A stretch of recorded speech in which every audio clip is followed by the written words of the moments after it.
Assalamualaikum warahmatullahi wabarakatuh. Kami dari kelompok satu dari judul PT Generasi Gemilang Busikar akan menjelaskan terkait hasil laporan kami. Jadi yang pertama untuk modul satu atau product development itu akan menjelaskan tentang latar belakang, deskripsi produk, spesifikasi produk, profil perusahaan, analisis kompetitor, pemangku kepentingan, analisis SWOT, dan strategi. Jadi untuk latar belakangnya sendiri itu pada masa Golden Age atau 0 sampai dengan 5 tahun itu merupakan periode penting bagi anak untuk pertumbuhan fisik, perkembangan fisiknya serta kemampuan merespons rasakan lingkungan. Jadi untuk peran aktif orang tua itu sangat penting dalam pengasuhan, yang mana itu penggunaan mainan edukatif itu dapat membantu mendukung perkembangan fisik, kognitif, sosial, dan emosional anak. Jadi perusahaan kami itu mendukung kemajuan balita di Indonesia dengan menyediakan sebuah produk inovatif yaitu Busikar yang menggabungkan aspek fisik dan motorik yang mana dapat merangsang imajinasi, kreativitas, serta pemecahan masalah menggunakan bahan yang berkualitas tinggi, aman, dan ramah lingkungan.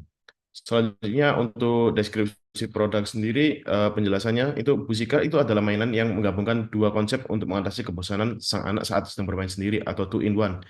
Yang kedua itu fungsi utama dan fitur produk itu ada dua, yaitu stimulasi sensorik dan mobil-mobilan interaktif, yang mana untuk stimulasi sendiri itu merangsang indera penglihatan, sentuhan, serta pendengaran anak. Untuk mobil-mobil interaktif, itu dilengkapi dengan berbagai bentuk geometri yang bisa dimasukkan ke dalam lubang, seperti Busi Box lah. Terus untuk unique selling point yang produk kami Busikar itu menggabungkan dua konsep mainan atau two in one dan memiliki desain yang edukatif.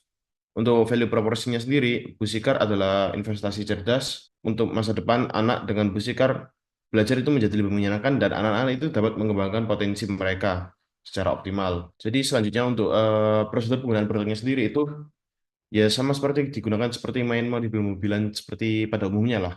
Duduk di mainan, digerakkan menggunakan kaki, dapat dihentikan dengan kaki. Kalau untuk busi boxnya sendiri itu balutnya itu dapat dikeluarkan melalui bagian belakang mainan atau bagasi, dan balut-balut dapat dimasukkan sesuai bentuk pada bagian pola. Selanjutnya untuk spesifikasi produk seperti yang dapat dilihat, untuk tinggi, lebar, dan panjang, serta untuk bom tringnya yang dimulai dari level 0 hingga level 4, yang mana level 0-nya sendiri busikar dan yang level 4-nya itu part-partnya.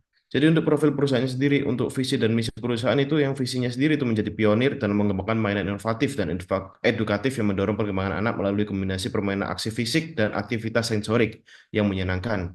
Untuk misinya sendiri itu ada empat, yang itu pertama mengembangkan produk, menciptakan nilai tambah, dan menawarkan produk mainan yang aman.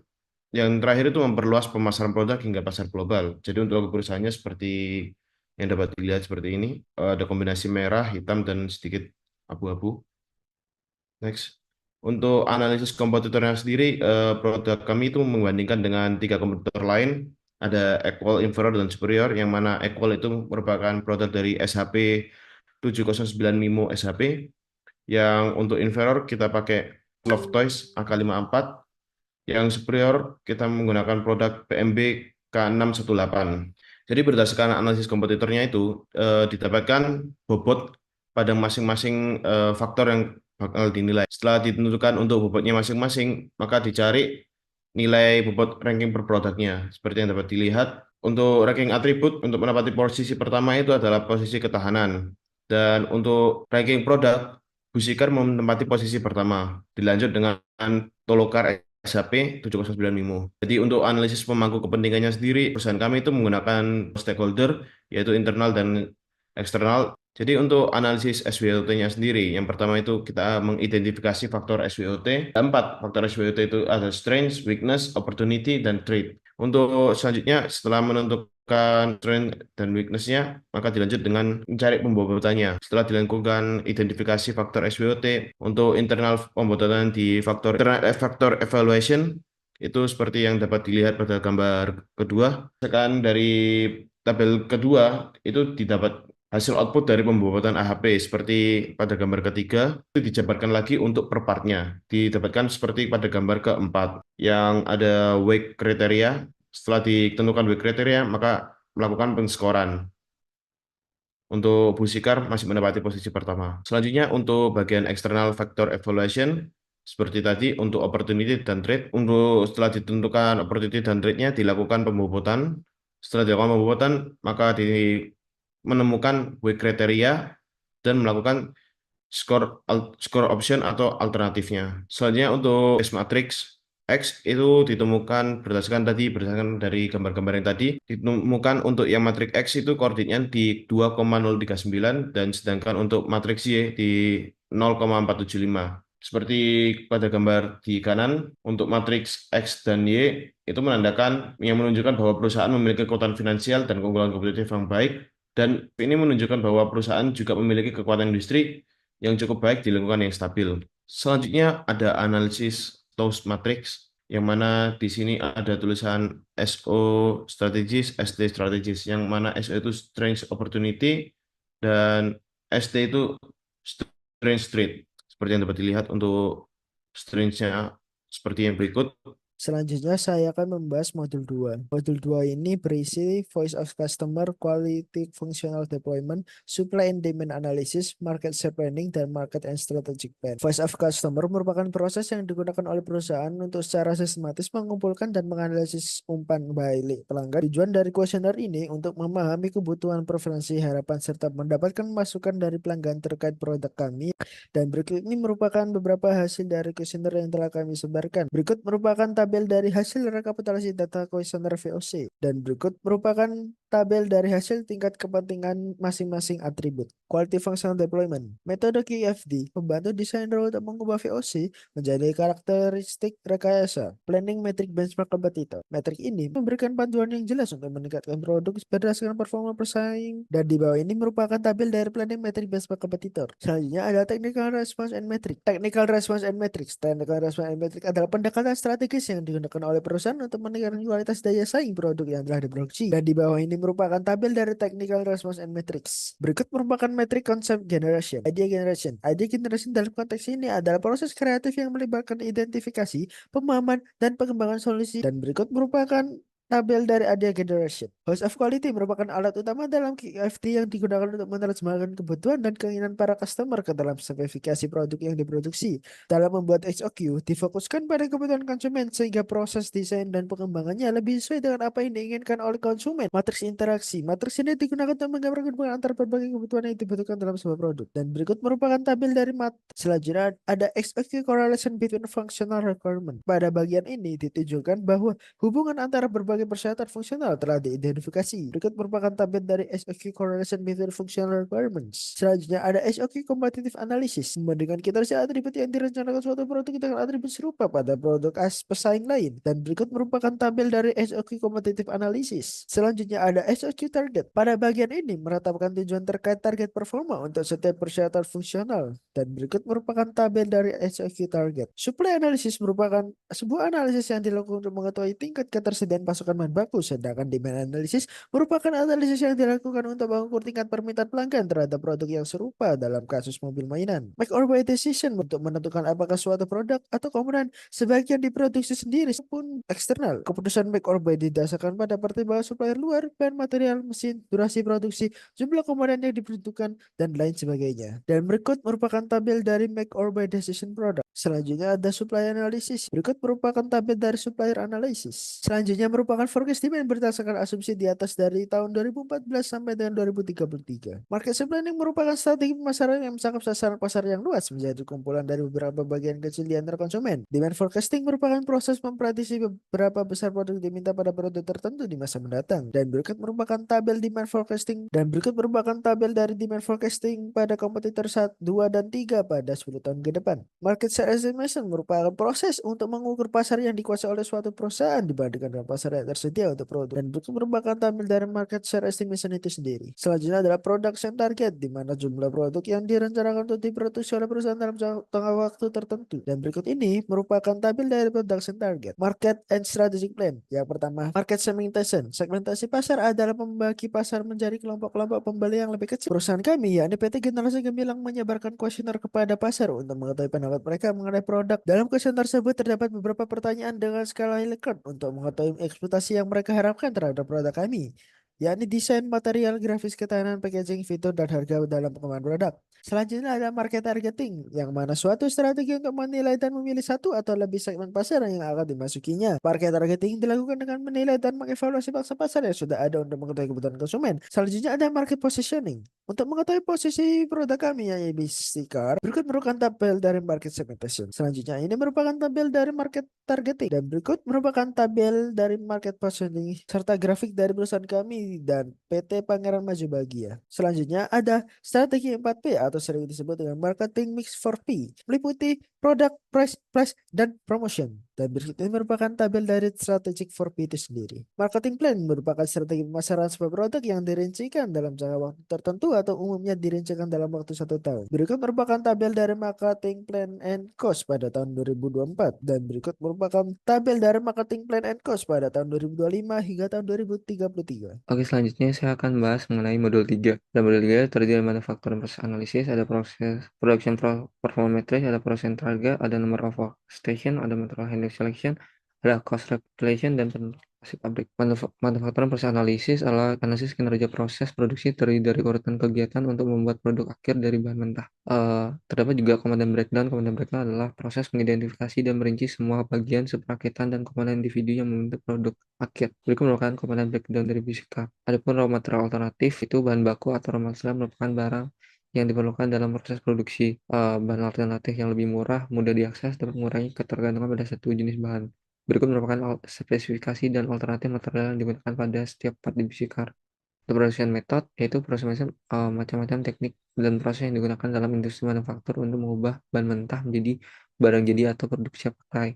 Bisikar menggunakan injection molding karena efisiensi produksi skala besar atau massal, memiliki tingkat presisi atau detail yang tinggi karena menggunakan cetakan, memiliki tingkat konsistensi yang tinggi meskipun digunakan untuk produksi massal. Production machine atau mesin produksi adalah segala jenis peralatan yang digunakan untuk mengubah bahan mentah menjadi finished product.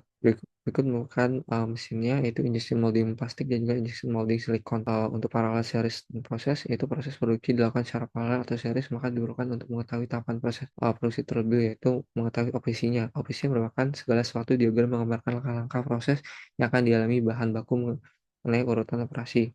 Berikut simbol dan fungsi flowchart tersebut. Ini merupakan OPC-nya secara paralel maupun series. Lalu untuk cross functional proses itu adalah pekerjaan atau tugas yang melibatkan beberapa departemen atau fungsi dalam organisasi untuk mencapai tujuan tertentu. Cross functional process map dari customer order dikirimkan menuju customer. Untuk production flowchart menggambarkan alat proses produksi dalam suatu sistem. Berikut merupakan simbol dari production flowchart. Untuk production flowchart dan production performance matrix, itu matriks secara kuantitatif digunakan perusahaan untuk memperkirakan biaya komponen dan produk. Berikut merupakan data flow produksi menggunakan sequential batch. The cycle time itu jumlah waktu yang dibutuhkan untuk memproduksi satu unit atau item dari awal hingga akhir. Untuk perhitungan pada tabel dapat dilihat pada gambar ini. Production rate atau konteks manufaktur adalah laju produksi, formula, dan juga perhitungan manual dapat dilihat pada gambar. Untuk production capacity sendiri yaitu ukuran maksimal dari output yang dapat dihasilkan oleh fasilitas produksi dalam jangka waktu tertentu. Untuk formulanya dapat dilihat pada gambar dan juga perhitungan manualnya. Berikut perhitungan untuk equipment reliability, production rate yang telah ditemukan hasilnya sebelumnya dapat berkurang seiring adanya waktu produksi yang berkurang dikarenakan equipment reliability. Maka dari itu dicari terlebih dahulu availability-nya, setelah diketahui availability-nya lalu dihitunglah tingkat produksi aktualnya. Berikut perhitungan manual dari availability dan juga nah, berikut merupakan perhitungan dalam Excel. Utilization atau utilitas adalah pengambilan waktu operasi mesin dari waktu yang tersedia. Untuk formula atau rumusnya dapat dilihat pada gambar. Untuk perhitungan manualnya dapat dilihat pada gambar. Manufacturing time adalah total waktu yang dibutuhkan untuk memproduksi suatu produk, mulai dari awal proses produksi hingga produksi siap dikirim. Lihat pada gambar. Berikut perhitungan pada Excel-nya. Work proses bisa berupa bahan mentah yang sedang diubah menjadi produk setengah jadi atau produk setengah jadi menjadi untuk formula dan juga perhitungan manualnya dapat dilihat pada gambar. Production target pada gambar, menentukan jumlah produksi dengan mempertimbangkan defect rate pada segala proses. Setelah didapatkan hasil, lalu dihitunglah production kapasitasnya. Itu berikut merupakan perhitungan manual dari production capacity. Berikut merupakan production capacity karena adanya defect. Number of station formulanya dilihat pada gambar. Lalu didapatlah jumlah target produksi setiap mesin tiap tahunnya dari 2024 sampai dengan 2033. Dan di sini merupakan mesin dan waktu penggunaan mesin serta KW atau kilowatt yang digunakan setiap mesinnya. Untuk operator require adalah penentuan jumlah operator yang didasarkan pada jumlah mesin yang digunakan atau permintaan produk yang harus dipenuhi. Berikut operator require-nya. Untuk material handling selection terdapat karakteristik dari material untuk material handling alternatif keseluruhan hingga dengan kartu stiker itu menggunakan forklift manual. Untuk cost recapitulation itu proses pengumpulan dan analisis semua biaya yang terkait. Untuk perhitungannya ada gambar penalokasi pabrik, pemilihan faktor yang tepat untuk masuk lokasi yang dipilih. Di sini dapat faktor infrastruktur, tenaga kerja, akses bahan baku, akses ke pasar, perizinan, dan juga kualitas hidup. Modul 4, production planning and inventory control. Modul 4 berisi tentang agregat planning, master production schedule, dan material requirement planning, serta cost recapitulation. Next, agregat planning terdiri dari data agregat, biaya agregat, dan tabel agregat. Next, data agregat terdiri dari tabel produksi, yaitu pertemuan target produksi, yaitu sebagai pertemuan utama dalam menjalankan proses produksi untuk menjamin efisiensi serta penyampaian yang sesuai dengan perusahaan. Kedua, target produksi dengan defect. Target defect menuju pada target produksi yang ditetapkan dalam modul sebelumnya dalam melakukan dengan cacat atau defect. Perusahaan kami menentukan tingkat defect sebanyak 4%. Safety stock atau bisa disebut buffer stock merupakan perusahaan selalu harus ada dalam perusahaan untuk mengantisipasi fluktuasi permintaan. Untuk mendapatkan safety stock, kami menggunakan service level 2 without service level kami berada di tingkat 90%. Kemudian demand merupakan data dari target produksi per tahun ditambah dengan jumlah defect yang mungkin ada serta safety stock. Kemudian worker capacity itu mengacu pada jumlah pekerja atau output yang dapat diselesaikan oleh seorang pekerja dalam periode waktu tertentu, biasanya diukur per jam, hari, minggu, atau bulan. Next.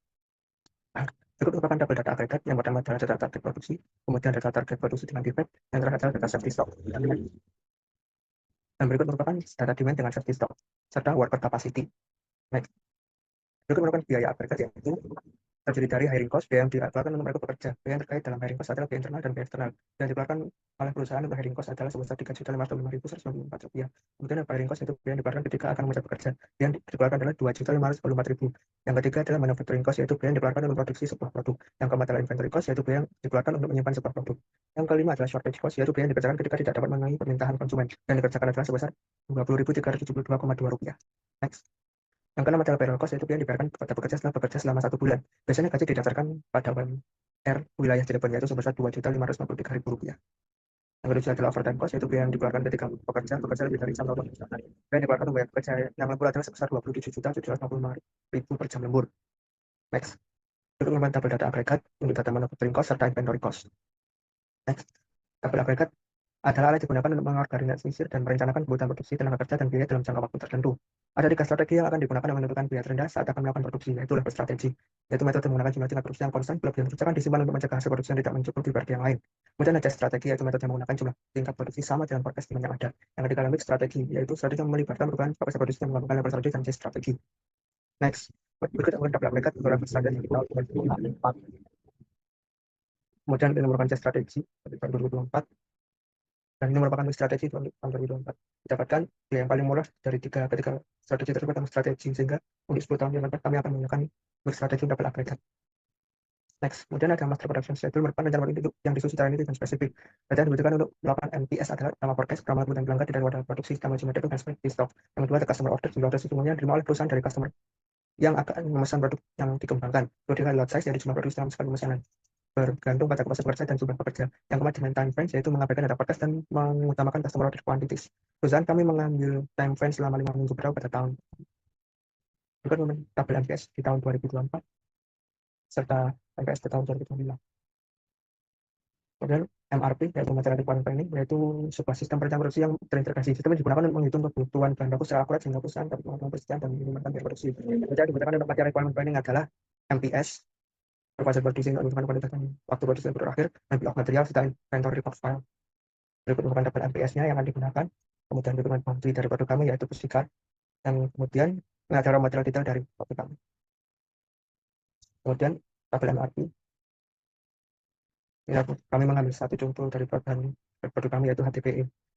Untuk menggunakan MRP kami menggunakan 5 metode, yaitu load for load, EOP, PPB, silver mill, dan less unit cost. Berikut menggunakan metode MRP HDPE tahun 2020 menggunakan metode load for load. Yang didapatkan adalah Rp471.715.015. Next. Berikut merupakan MRP HDPE tahun 2020 menggunakan metode EOP. Yang didapatkan adalah 6.145.688.000 sekian. Next. Kemudian ini adalah MRP HDPE tahun 2020 menggunakan metode PPB. Yang didapatkan adalah Rp471.377.315. Next. Kemudian MRP HDPE tahun 2020 metode silver mill. Yang didapatkan sama, yaitu Rp471.300 sekian rupiah. Next, kemudian adalah MRP HDPE tahun 2004 dengan metode less unit cost. Dapatkan biaya adalah Rp471.377.715 rupiah. eh, didapatkan biar semuanya mendapatkan harga yang sama sehingga kami memilih lot for lot untuk 10 tahun yang akan datang. Kemudian kami juga mencoba 5 metode dulu materi yang lain dan didapatkan metode lot for lot adalah metode yang paling murah. Sehingga kami untuk 10 tahun akan datang kami menggunakan metode lot for lot. Next. Cost recapitulation merangkum seluruh biaya terkait biaya produksi, biaya overtime, biaya inventory, biaya shortage, biaya payroll, biaya hiring, dan biaya barang berdasarkan dari hasil perhitungan yang telah dilakukan. Yang ada total ordering cost recapitulation, total inventory cost recapitulation, total production cost recapitulation. Next. Berikut merupakan total order cost serta total inventory cost recapitulation. Dan berikut merupakan total production cost recapitulation. Next. Dengan judul bab Designing and Managing Quality. Untuk isi dari modul 5 ini sendiri yaitu terdapat product quality, critical to quantity, defect mechanism, dan juga quality management.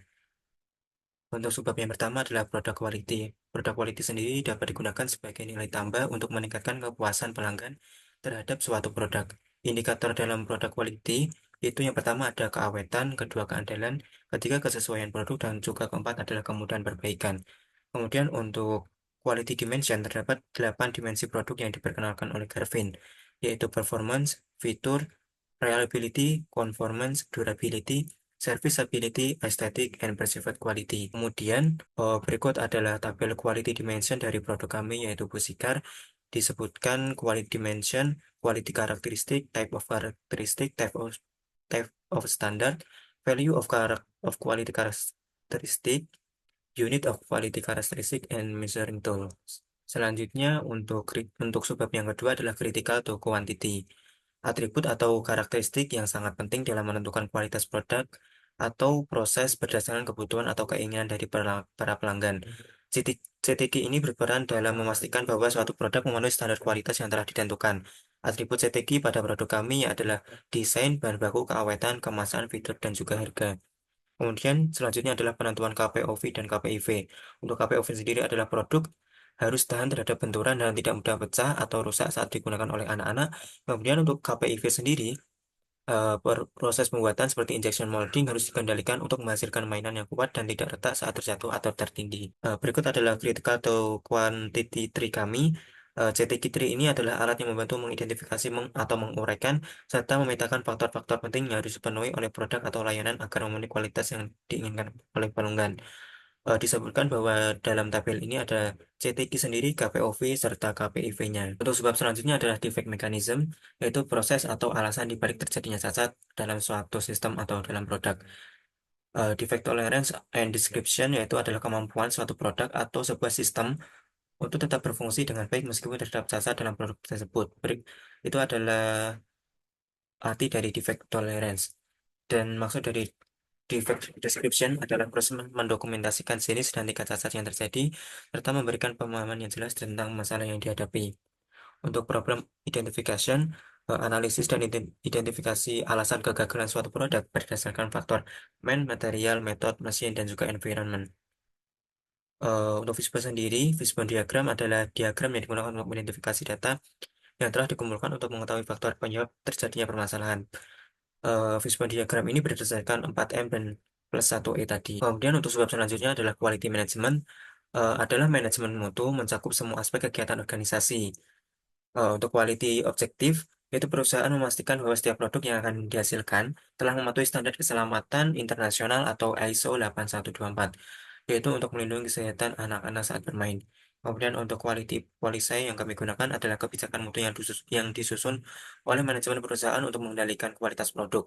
PT Generasi Gemilang sendiri berkomitmen untuk mencapai prinsip-prinsip dalam kebijakan mutu main. The quality procedure sendiri adalah serangkaian aktivitas atau langkah-langkah yang ditetapkan oleh sebuah perusahaan untuk memastikan produk yang diproduksi sesuai dengan standar kualitas yang telah ditetapkan. Untuk quality certification sendiri, ini kami menggunakan ISO 9001, ISO 10002, ISO 14001, OSAS, SNI, dan juga ISO 29990. Terima kasih, sekian dari presentasi kami. Wassalamualaikum warahmatullahi wabarakatuh. Baik, untuk selanjutnya adalah modul 6 bersama dengan saya Ahmad Arfan Kholidi dengan NIM akhir 004. Di mana modul 6 ini akan membahas tentang human resource. pada subbab 6.1 yaitu terkait dengan business life cycle, di mana business life cycle ini adalah siklus bisnis yang menggambarkan perkembangan suatu bisnis dari awal hingga mencapai puncak penjualan dan juga bisa jadi terdapat potensi penurunannya. Di mana pada business life cycle ini dibagi menjadi 3 fase, yaitu pada introduction stage yaitu pada tahun 2024 hingga dan 2025, kemudian pada growth stage yaitu pada tahun 2026 hingga 2029, dan juga maturity stage pada 2030 hingga 2033. Di mana pada tiap tahunnya ini terdapat peningkatan market share-nya masing-masing. Kemudian untuk subbab 6.2 terkait dengan struktur organisasi, di mana struktur organisasi sebenarnya ada 5 struktur atau 5 jenis struktur, yaitu struktur fungsional, divisional, matriks, jaringan, dan juga struktur tim.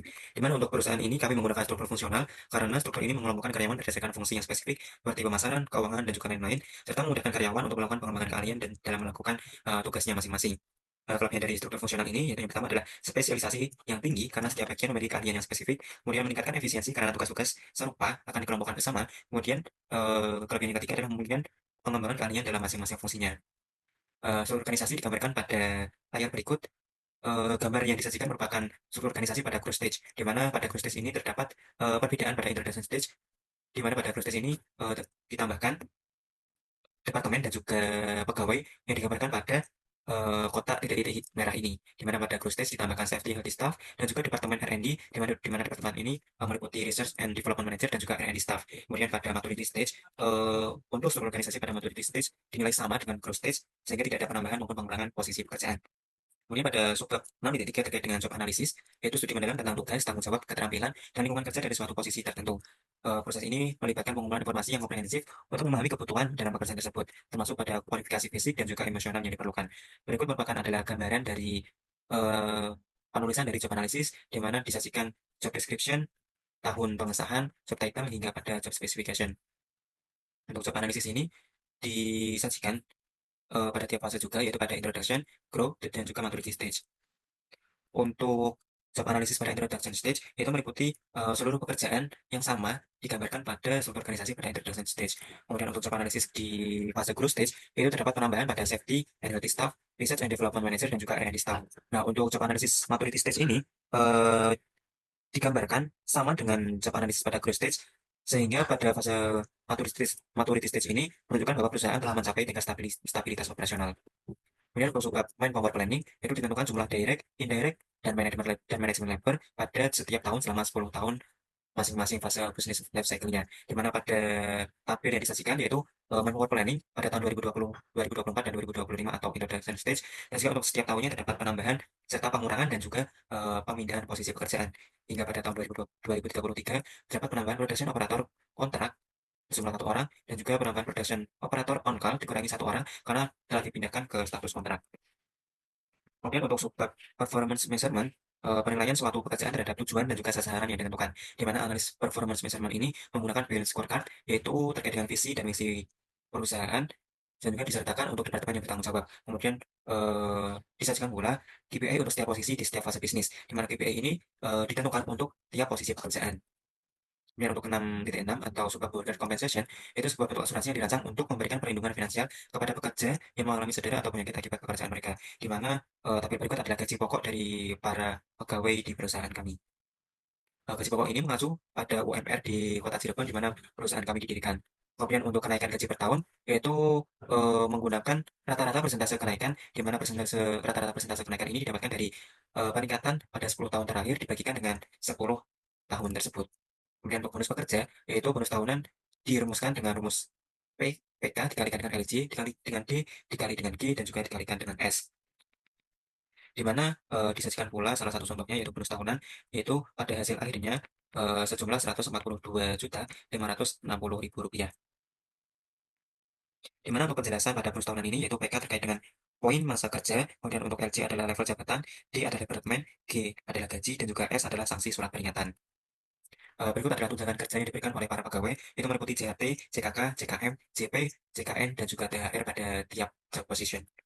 Kemudian untuk organization type, di mana tipe organisasi ada 3 macam, yaitu PT, CV, dan juga UD. Namun untuk perusahaan kami menggunakan tipe organisasi PT dikarenakan lebih menguntungkan jika perusahaan ingin berkembang dalam skala yang lebih besar nantinya.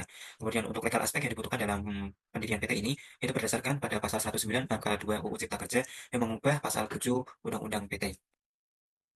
Assalamualaikum warahmatullahi wabarakatuh. Saya Zaki Ahmad Alfiansyah dengan NIM akhir 053. Selanjutnya saya akan melanjutkan modul 7, yakni perancangan fasilitas.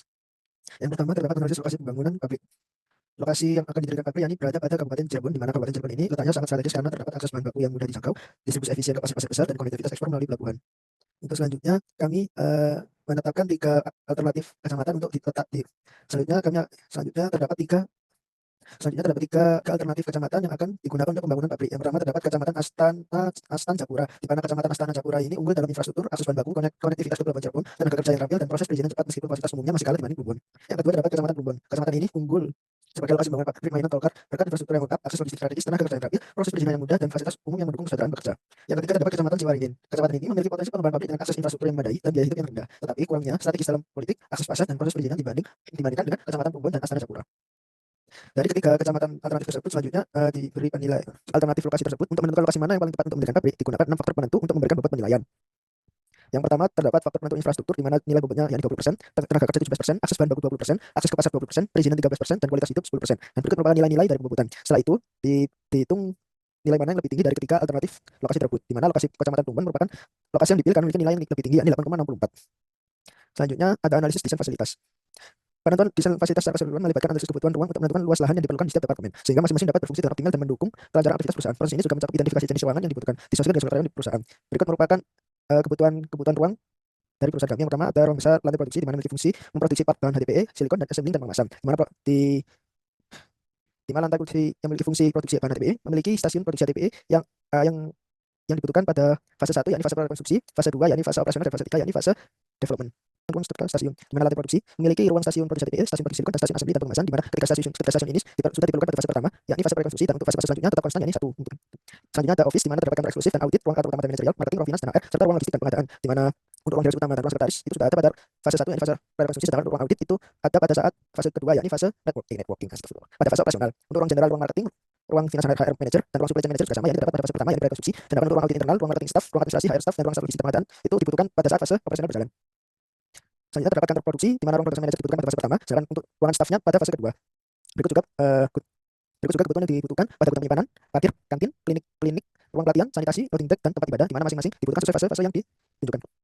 Untuk selanjutnya kebutuhan tenaga kerja, di mana pada fase pertama dibutuhkan direktur utama, general manager, manajer marketing, manajer finansial dan manajer marketing, manajer finance dan HR, manajer supply chain, dan manajer production itu dibutuhkan pada fase pertama. Sedangkan untuk corporate secretary, internal audit, serta staff-staff yang bersangkutan itu terdapat serta staff-staff yang bersangkutan dibutuhkan pada fase operasional perusahaan. Berikut merupakan kebutuhan luas ruang pada direksi utama, di mana pada fase 1, 2, dan 3 memiliki luas total yang sama yakni 6,75 meter persegi, atau dalam ukuran ruangan 3 kali 2,25 meter persegi.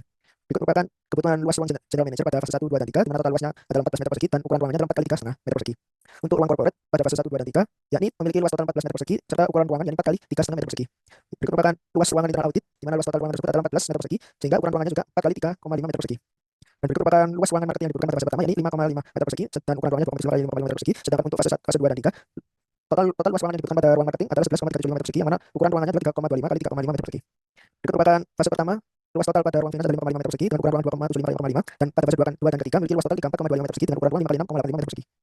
Dan ini merupakan luas ruangan yang dibutuhkan pada ruang supply chain pada fase pertama yakni 5,5 meter persegi dengan ukuran ruang 2,75 kali 5,5 meter persegi, dan juga fase kedua dan ketiga memiliki luas total yakni 17 meter persegi dengan ukuran ruangan 4 kali 4,25 meter persegi. Dan berikut merupakan ruang production manager luas ruang production manager yang dibutuhkan pada fase 1, 2, dan 3. Ini merupakan luas ruang research dan development yang dibutuhkan pada fase 2 dan fase 3, yakni dengan total luas 16,3 meter persegi dengan ukuran ruangan 4 kali 4,1 meter persegi, di mana ruang R&D ini ya dibutuhkan pada fase kedua karena pada fase pertama itu belum ada. Ini merupakan luas stasiun yang dibutuhkan pada stasiun produksi HDPE dengan total ruang 26,26 meter persegi dengan ukuran bangunan 5,25 meter persegi pada reconstruction phase.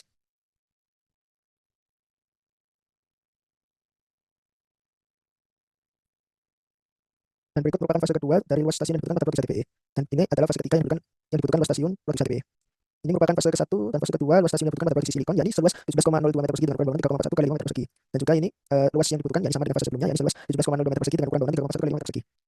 Berikut ini adalah kebutuhan luas stasiun assembly dan packaging pada fase 1, 2, 3, di mana total luas yang dibutuhkan adalah 27,37 meter persegi dengan ukuran bangunan 55,48 meter persegi.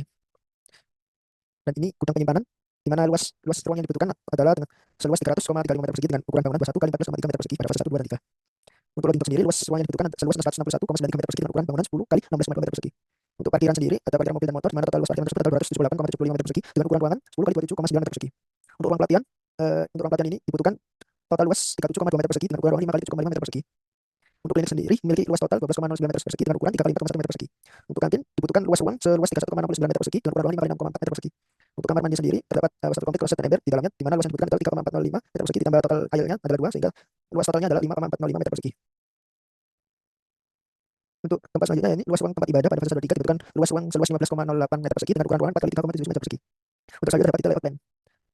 Dan berikut merupakan detail layout pada office, di mana ini merupakan ARC atau activity relationship, di mana ini merupakan hubungan antara kantor direktur utama, ruang kantor utama manajerial, ruang marketing, ruang finance dan HR, ruang logistik dan pengadaan, ruang produksi, ruang sekretaris, ruang audit dan ruang R&D. Ini dibuat seberapa pentingkah ruang-ruang tersebut berdekatan. Di mana sebagai contoh pada activity relationship diagram, ruang 1 yang kantor direktur utama memiliki kepentingan sangat penting dengan kantor utama manajerial, ruang 2 dan ruang audit. Ini nomor 8. Pada ART sendiri, icon merah ini merupakan memiliki keterangan di mana kedua ruangan tersebut sangat penting untuk didekatkan. Untuk kuning untuk icon merah ini merupakan sangat mutlak bahwa kedua ruangan tersebut harus saling berdekatan. Yang icon kuning merupakan sangat penting jika ruangan tersebut berdekatan. Icon hijau penting bagi kedua ruangan tersebut saling berdekatan, dan warna biru cukup penting untuk kedua ruangan tersebut saling berdekatan. Dan berikut merupakan space relationship diagramnya, dan ini merupakan derajat kedekatan setiap ruangannya. Berikut merupakan detail layout pada production floor, di mana fasilitas 1, 2, 3 memiliki hubungan yang sangat penting, di mana fasilitas stasiun 1 dan 2 memiliki U, di mana U itu tidak penting. Apa sih?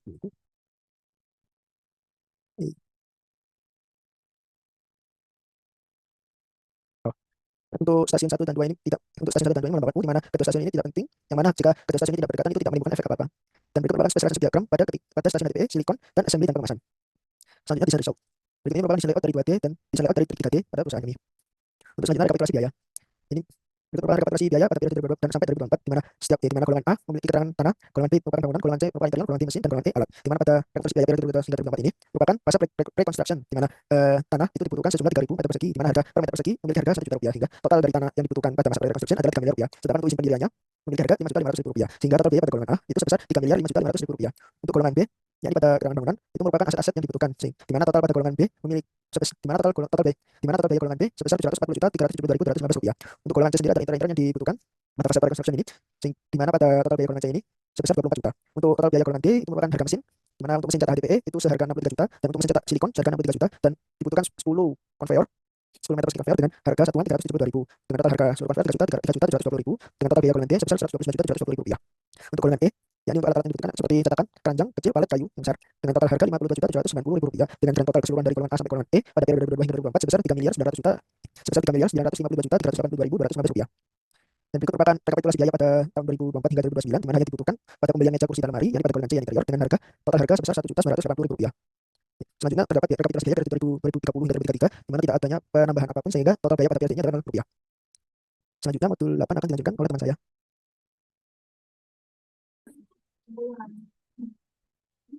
Assalamualaikum warahmatullahi wabarakatuh. Saya Ikhwan Ramadan dan 162.112.178 akan menjelaskan terkait modul 8 yang menjelaskan supply chain planning. Jadi untuk value chain from Bogor sendiri terdiri dari primary dan secondary. Kalau primary sendiri itu ada inbound, operation, outbound, logistik, marketing and sales, service. Untuk yang secondary ada infrastruktur, teknologi, human resource, dan pressure point. Untuk supply chain strategi sendiri itu ada beberapa tipe dan strategi supply chain, seperti yang dapat dilihat seperti pada tabel, ada yang fungsional dan efisien. Terus untuk analisis jenis strategi distribusi sendiri itu dibagi menjadi 5, yang mana ada manufaktur, storage with direct shipping, dan intra-ship merge, dan sebagainya. Untuk penjelasannya seperti pada tabel berikut. Berikut adalah penentuan strategi distribusi. Yang pertama itu menentukan kriteria dan subkriteria. Kedua itu menentukan bobot, ranking kriteria alternatif. Selanjutnya subkriterianya cost alternatif, strategi distribusi. Lanjut dengan bobot dan ranking subkriteria service alternatif seperti yang dapat dilihat. Dan yang terakhir itu ada analisis penentuan strategi distribusi. Jadi untuk supplier seleksinya sendiri ada 8 poin seperti yang dapat dilihat mulai dari pastikan DPE hingga stiker proses. Jadi untuk supplier selection itu kita membagi beberapa kriteria penting seperti price, quality, location, inventory, dan facility, yang mana masing-masing memiliki bobot seperti yang dapat dilihat di tabel 8.12. Dengan melakukan perhitungan seperti ini maka ketemu tabel 8.13 yang untuk menentukan rank tertingginya. Lalu setelah ditemukan dan terbagi, lanjut untuk menentukan bobot dan rekayasa kriteria untuk kualitas alternatif pemilihan supplier. Seperti yang dapat dilihat pada gambar berikut. Lalu untuk analisis pemilihan supplier bahan baku HDPE, seperti yang dapat dilihat ada price quality, location, inventory, availability, sama jarak peta. Ini untuk bahan baku silikon, ini untuk bahan baku plastik, ini untuk bahan baku mur, ini bahan baku baut, ini bahan baku kertas karton, ini untuk yang stainless steel, untuk stiker grafis. Setelah melakukan itu, dilakukan rekapitulasi supplier yang dipilih oleh PT Generasi Gemilang. Seperti yang dapat dilihat untuk HDPE kita menggunakan UD Prima Plastindo, Silikon Sinar Kimia, hingga stiker grafis dari PT Galti Label Indonesia. Jadi ada beberapa alternatif untuk lokasi retailer PT Generasi Gemilang di International Stage. Itu ada 5, ada di Jawali, Vega, Hypermarket, Plaza, dan Pasar Jogja. Terus rekapitulasi untuk parameter pemilihan lokasi di International State itu ada beberapa parameter seperti akses, jarak, jumlah target pasar, jumlah kompetitor. Untuk analisis parameternya sendiri dapat dilihat seperti pada tabel kanan bawah. Terus dilakukan analisis pemilihan lokasi retailer dan distribution. Seperti yang dapat dilihat untuk fase introduce seperti berikut, untuk fase selanjutnya dan fase yang terakhir, fase growth, fase maturity. Jadi untuk karya seleksi determinan melihatkan berapa parameter pemilihan jenis modal transportasi berdasarkan dari biaya, kecepatan pengiriman, kapasitas angkut, ketersediaan, dan keamanan. Jadi berdasarkan ketika dihitung untuk berdasarkan analisis pemilihan jenis moda transportasi, memiliki bobot paling tinggi itu adalah truk, yang mana kita memilih menggunakan truk CDD Wingbox atau Cook Diesel mobil. Ini untuk spesifikasinya seperti pada gambar yang di kanan. Untuk transportasi seleksinya sendiri ada beli sama ada 3PL. Seperti yang dapat dilihat untuk 3PL seperti ini, beli seperti ini. Mohon maaf untuk yang terus untuk rekapitulasi biaya dari distribution, retail, dan DC seperti yang dapat dilihat berdasarkan data untuk beberapa metode 3PL dari tahun 2024 hingga 2023, 2024 hingga untuk metode sewa dan metode beli, yang mana berdasarkan rekapitulasi biaya di atas didapatkan bahwa biaya pengadaan moda transportasi paling rendah itu dihasilkan oleh mode 3PL dengan total biaya sebesar Rp500.431.967. Selanjutnya akan dijelaskan oleh teman saya. Nama saya Ragu Max Mananda dengan NIM 16211232041 dari kelompok 1 PTI TIA 1. Pada kesempatan kali ini saya akan membahas mengenai modul 9 yaitu Risk Analysis of Social and Environment. Pertama itu membahas terkait batas wilayah dampak. Nah, batas wilayah dampak dari pabrik ini merupakan area atau daerah di sekitar suatu pabrik maupun fasilitas industri yang dapat merasakan dampak dari kegiatan operasional pabrik tersebut. Nah, dampak ini mencakup berbagai aspek seperti lingkungan, sosial, ekonomi, maupun batas wilayah dampak bagi sebuah pabrik merujuk pada sebuah wilayah persebaran dampak dari kegiatan tersebut. Nah, pada sebut ini dibagi lagi menjadi 3. Yang pertama ada penentuan komponen lingkungan, ada penentuan batas wilayah dampak, dan rekapitulasi dari batas wilayah dampak. Nah, untuk penentuan komponen lingkungan sendiri, ini terbagi menjadi 2, yaitu EIA, yaitu Environmental Impact Assessment, yang terdiri dari komponen fisik, kimia, dan biologi. Lalu ada SIA, yaitu Social Impact Assessment, yang terdiri dari sosial, ekonomi, budaya, dan kesejahteraan. Lalu untuk penentuan batas wilayah dampak itu terdiri dari ada batas proyek, batas ekologis, batas sosial, dan batas administrasi. Lalu untuk rekapitulasi batas wilayah dampak nanti dapat dilihat pada gambar selanjutnya. Untuk tabel komponen lingkungan ini terdiri dari komponen itu fisik, kimia, biologi, sosial, ekonomi, budaya, dan kesehatan dan kesejahteraan. Pada komponen fisik ada subkomponen perubahan struktur tanah juga kebisingan. Mungkin saat ini pada fase pre-construction pada dampak aktivitas pabrik pada kondisi struktur tanah masyarakat yang diakibatkan oleh adanya pengoperasian alat berat ekskavator atau loader di lalu lintas logistik. Untuk contoh selanjutnya ini merupakan contoh dari batas proyek perusahaan. Ini batas ekologisnya.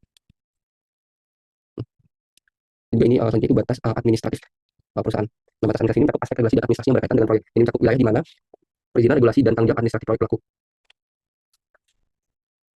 Lalu untuk selanjutnya yaitu identifikasi kegiatan dan dampak terhadap sosial dan lingkungan. Identifikasi kegiatan dan dampak terhadap sosial dan lingkungan merupakan proses untuk mengenali dan mengevaluasikan dampak-dampak yang mungkin terjadi sebagai akibat dari suatu kegiatan. Salah satu kegiatan yang dilakukan adalah kajian mengenai dampak besar dan penting suatu usaha dan atau kegiatan yang direncanakan pada lingkungan hidup yang diperlukan bagi proses pengambilan keputusan tentang pengelolaan usaha. Nah, pada identifikasi kegiatan dan dampak tersebut terbagi menjadi 3 fase, yaitu ada fase pre-construction, fase operasional, juga fase development. Di fase pre-construction sendiri, PT Generasi Gemilang membangun seluruh fasilitas yang dibutuhkan perusahaan untuk operasional pabrik maupun kantor.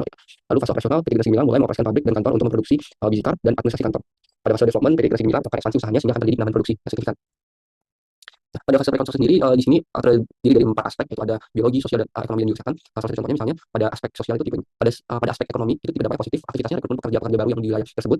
Deskripsi kegiatan itu merekrut tenaga kerja lokal untuk pekerjaan persiapan konstruksi awal. Nah, dampaknya itu penerapan tenaga kerja lokal sementara dan peningkatan pendapatan masyarakat di sekitar.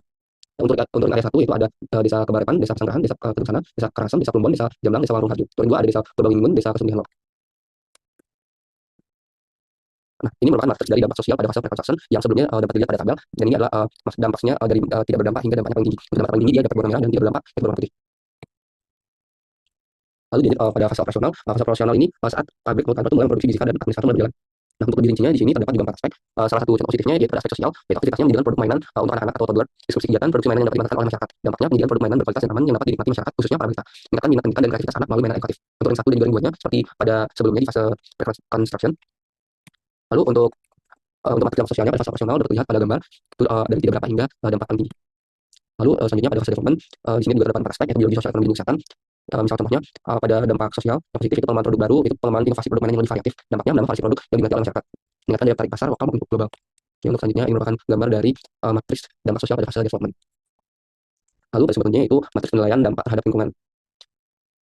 Nah, matriks penilaian dampak terhadap lingkungan atau PDTL merupakan matriks yang digunakan untuk membantu mengidentifikasikan, mengevaluasi serta memberikan dampak dari suatu proyek terhadap lingkungan sekitar. Dalam PP nomor 7 tahun 2012 yang membahas terkait izin lingkungan, merupakan dasar hukum yang digunakan untuk melakukan analisis mengenai dampak lingkungan. Berdasarkan tersebut, AMDAL melakukan kajian yang membahas terkait dampak positif dan negatif dari suatu kegiatan proyek untuk memutuskan apakah proyek tersebut layak ataupun tidak. Nah, untuk matriks penilaian dari dampak lingkungan dapat dilihat pada tabel 9.9. Contohnya pada komponen fisika itu pada komponen budaya. Di sana terdapat unsur komponen perubahan nilai lokal dan bahasa budaya. Nah, dampaknya di sini hilangnya tradisi dan nilai budaya lokal di sana dan perubahan dalam pola adaptasi komunitas. Lalu selanjutnya ada matriks rencana pengelolaan dan pemantauan dampak. Nah, matriks rencana pengelolaan dan pemantauan dampak menjadi alat penting dalam memastikan bahwa setiap proyek atau kegiatan direncanakan melalui prinsip-prinsip keberlanjutan. Dengan adanya RKL dan RPL, potensi dampak negatif dapat dikenalkan dan dipantau secara sistematis. Nah, untuk RKL sendiri ada rencana pengelolaan lingkungan, dan untuk RPL sendiri adalah rencana pemantauan lingkungan. Nah, pada fase pre-construction itu memastikan bahwa dampak lingkungan, sosial, dan ekonomi yang timbul sama proses pengembangan pabrik dan kantor dapat dikelola dengan baik. Dua fase operasional mengidentifikasikan dampak lingkungan, sosial, dan ekonomi yang muncul saat perusahaan mulai beroperasional produksi mainan tersebut. Dan terakhir, fase development mengidentifikasikan dampak potensial yang lebih besar terkait dengan peningkatan skala operasional. Nah, pada fase pre-construction dapat dilihat pada tabel 9.10 mencakup berbagai dampak potensi yang dapat terjadi seperti kebisingan yang warga sekitar dan penurunan kualitas tanah akibat pencemaran. Maka dari itu di sini kami berusaha untuk meminimalisir kemungkinan keluhan yang ditimbulkan oleh warga sekitar, sehingga sini pada rencana ini memiliki target biaya sebesar 26 juta rupiah dengan tahun pengeluaran biaya tersebut dari 2022 hingga 2024. Pada fase operasional, dampak utama yang tercatat mencakup emisi gas buangan dan peningkatan lapangan pekerjaan. Dapat dilihat pada tabel 9.11 merupakan matriks rencana pengelolaan dan pemantauan dampak pada fase operasional yang dirinci. Nah, untuk target pemantauan setelah pengelolaan itu kami melakukan evaluasi berkala untuk kinerja karyawan dan pemeriksaan dan laporan kualitas udara. Di sini kami memiliki target biaya 55 juta dari tahun 2024 hingga selesai. Pada fase development, dampak utama yang tercatat meliputi peningkatan infrastruktur lokal dan pemberdayaan lokal. Dapat dilihat pada tabel 19 merupakan matriks rencana pengelolaan dan pemantauan dampak pada fase development yang rinci. Di sini kami melakukan evaluasi berkala untuk kinerja karyawan dan pemeriksaan dan laporan kualitas udara. Di sini menghabiskan 55 juta dari 2024 hingga selesai. Dari analisis dan identifikasi tersebut, maka di sini kami melakukan perancangan rencana usulan dari program CSR. Pada fase pre-construction sendiri di sini terdapat 3 rencana. Pertama, programnya perbaikan jalan, bakti sosial, dan sosialisasi keselamatan di laut. Lalu pada fase operasional di sini terdapat 3 program, yaitu program lingkungan hijau, eco playground, dan juga distribusi mainan ramah lingkungan. Sehingga di sini diharapkan para warga setempat atau di sana dapat meningkatkan market share kami. Lalu pada fase development ada 2 program, yaitu program mentorship, wirausaha lokal, dan edukasi festival mainan anak yang dilakukan pada tahun 2030 hingga 2033. Lalu selanjutnya manajemen risiko. Manajemen risiko sendiri melibatkan identifikasi, penilaian, dan mitigasi potensi risiko yang dapat berdampak negatif pada organisasi atau proyek. Tujuan utamanya adalah untuk meminimalkan kemungkinan dan dampak risiko ke tingkat yang dapat diterima, sehingga melindungi aset, reputasi, dan juga kelangsungan operasional organisasi. Di sini terdapat 3 komponen, yaitu menentukan konteks analisis risiko, asesmen risiko, dan juga penanganan risiko. Untuk menentukan konteks analisis risiko melalui pemeriksaan berdasarkan seperti proses perusahaan, produk penyiasan, proses produksi, serta faktor internal dan eksternal. Dan dapat dilihat pada tabel 9.14. Dengan menentukan konteks analisis risiko, perusahaan dapat mengidentifikasi, menilai, dan mengelola potensi risiko yang berpotensi mengaruhi pencapaian bisnis. Nah, di sini konteks analisis risikonya, itu perusahaan PT Generasi Gemilang dengan deskripsi perusahaan berbagai bidang penjualan mainan anak yang berusia 0 sampai 5 tahun. Produk dihasilkan itu biji tar, itu mainan yang mengandung 2 konsep untuk mengatasi kebosanan sarana sadar sendiri. Proses produksi di sini diproduksi dengan material yaitu HPA dan juga silikon. Di sini diproduksi menggunakan mesin injeksi teknologi HPA dan juga silikon. Untuk faktor internal yang mempengaruhi yaitu desain inovatif dan menarik, material yang aman dan ramah lingkungan, ketahanan produk, berbasis berwajah karakter kartun, harga kompetitif, packaging yang tandus, dan fitur terbatas tidak tetapi memiliki kelemahan yang terbatas tidak berselanjut. Nah, untuk faktor eksternal dari segi peluang itu meningkatkan pendapatan permainan, ramah lingkungan, dukungan pemerintah dan bisnis, tapi memiliki ancaman yaitu disrupsi teknologi, pendidikan dan persaingan digital. Lalu untuk asesmen risiko atau pilihan risiko di sini awal dalam proses risiko, di mana risiko yang berpotensi mengganggu kegiatan perusahaan dikenali dan didokumentasikan. Nah, ini bertujuan untuk memahami berbagai sumber risiko, dampak yang terjadi dan pihak yang terlibat. Di sini awalnya kami mengidentifikasi risiko dari integrasi dunia. dapat dilihat pada slide 15. Misalnya contoh risiko pada kode risiko R1, yaitu memiliki risiko keterlambatan dalam proses desain dan pengembangan produk yang inovatif dapat menyebabkan penundaan peluncuran. Ini dimiliki oleh Departemen dari R&D. Dampaknya dapat kehilangan momentum pasar, peningkatan biaya pengembangan, dan risiko produk menjadi tidak relevan dengan tren. Nah, analisis risiko yaitu proses yang mengevaluasi setelah melakukan identifikasi risiko, maka risiko tersebut haruslah dianalisis. Nah, analisis risiko sendiri yaitu proses yang mengevaluasi risiko berdasarkan dua elemen, yaitu kemungkinan atau likelihood dan juga dampak. Nah, analisis ini menginginkan perusahaan untuk memprioritaskan risiko sesuai dengan tingkat keparahannya. Berikut merupakan skala penilaian atau kriteria dalam melakukan pengukuran peluang terjadinya risiko dari skala 1 hingga 5, dari likelihood almost never hingga almost certain. Ukurannya almost never itu sangat jarang terjadi, unlikely tidak dapat terjadi, dengan kemungkinan terjadi 5 hingga 25%, possible kadang-kadang dapat terjadi dengan kemungkinan 25 hingga 50%, likely sering terjadi dengan kemungkinan terjadi 50 hingga 75%, dan almost certain yaitu selalu terjadi dengan kemungkinan terjadi di atas 75%. Dengan nilai skala yang ditentukan, analisis penilaian likelihood dari setiap risiko. Nah, di sini terdapat setelah risiko tersebut diidentifikasi, maka dianalisis untuk diberikan penilaian terhadap likelihood atau kemungkinan. Misalnya di sini dari risiko keterlambatan dalam proses desain dan pengembangan produk yang inovatif dapat menyebabkan penundaan peluncuran. Di sini memiliki likelihood possible dengan nilai 3. Hasil identifikasinya ketidakpastian dalam desain dan pengembangan dapat diprediksi, namun faktor eksternal seperti teknologi dan tren pasar dapat mengubah kecepatan inovasi. Terdapat ada 20 identifikasi risiko dengan penilaian juga sebanyak itu standar justifikasinya. Skala penilaian atau kriteria dalam melakukan penetapan dampak dari risiko atau konsekuensi. Nah, berikutnya setelah dilakukan penilaian likelihood atau kemungkinan, maka dilakukan penilaian terhadap konsekuensinya, yaitu baik major atau moderate atau minor dan sebagainya. Itu dapat dilihat pada slide 18. Setelah dilakukan penelitian atau analisis risiko terhadap likelihood dan juga konsekuensinya, maka selanjutnya dibuatlah tabel skala risk matrix berdasarkan penilaian HIAR.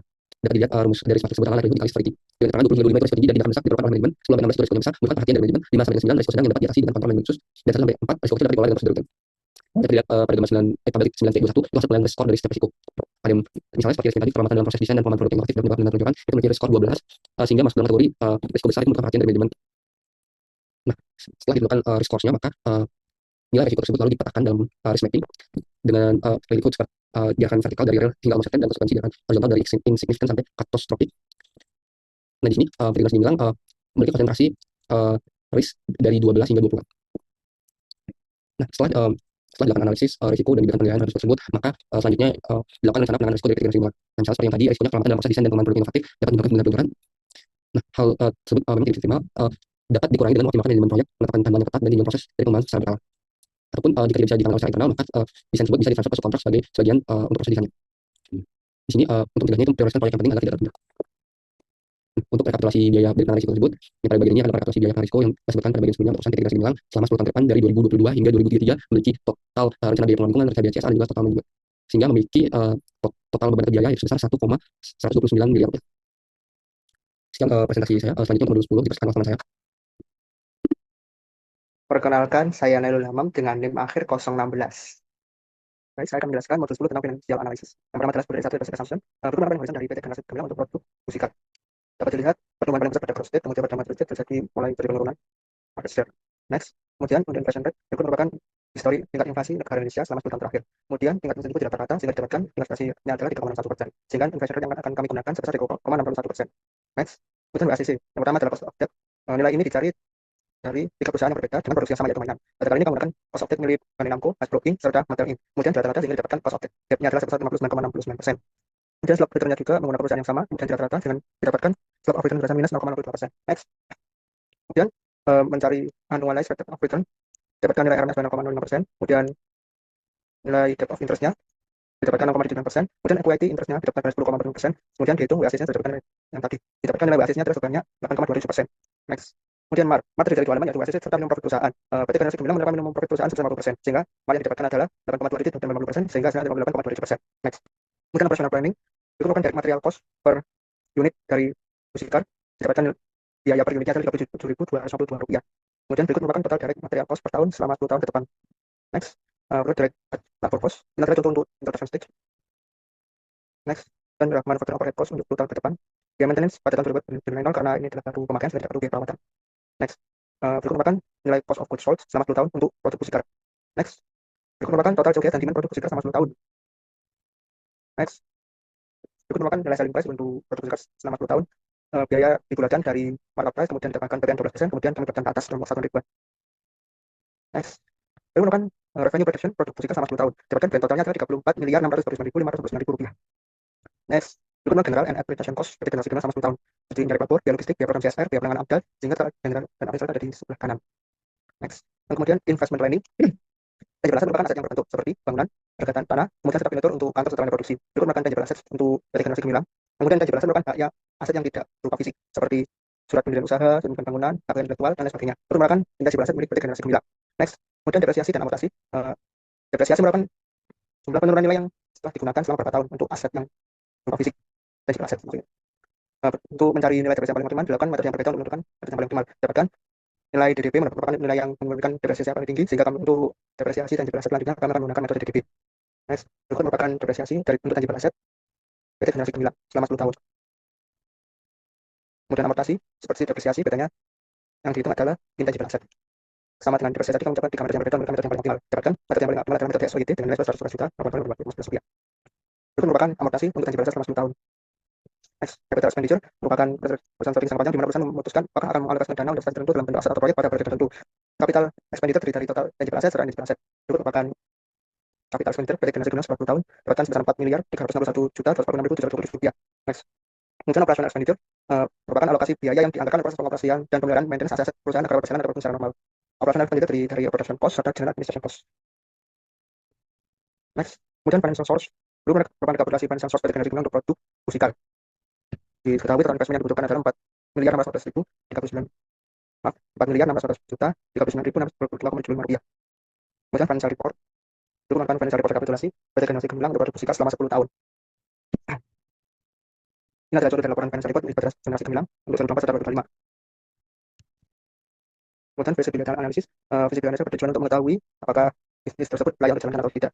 Pertama adalah mencari net cash flow, berikut net cash flow PT Generasi Gemilang dari pre-production sampai maturity.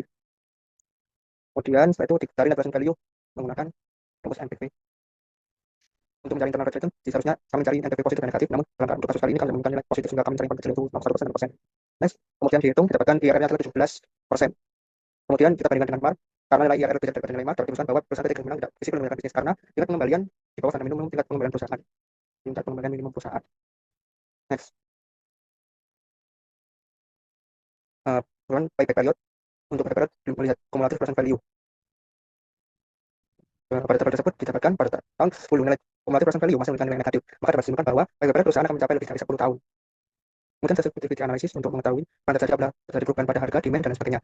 Pada kali ini kami mencoba untuk menaikkan harga 20%, namun tidak visible. Kemudian demand yang sama dengan produksi, namun harga jual tetap masih tidak visible juga. Kemudian seluruh harga bahan baku naik 20% dan tidak visible. Sekian dari presentasi dari kami. Mohon maaf apabila ada salah. Terima kasih. Assalamualaikum warahmatullahi wabarakatuh.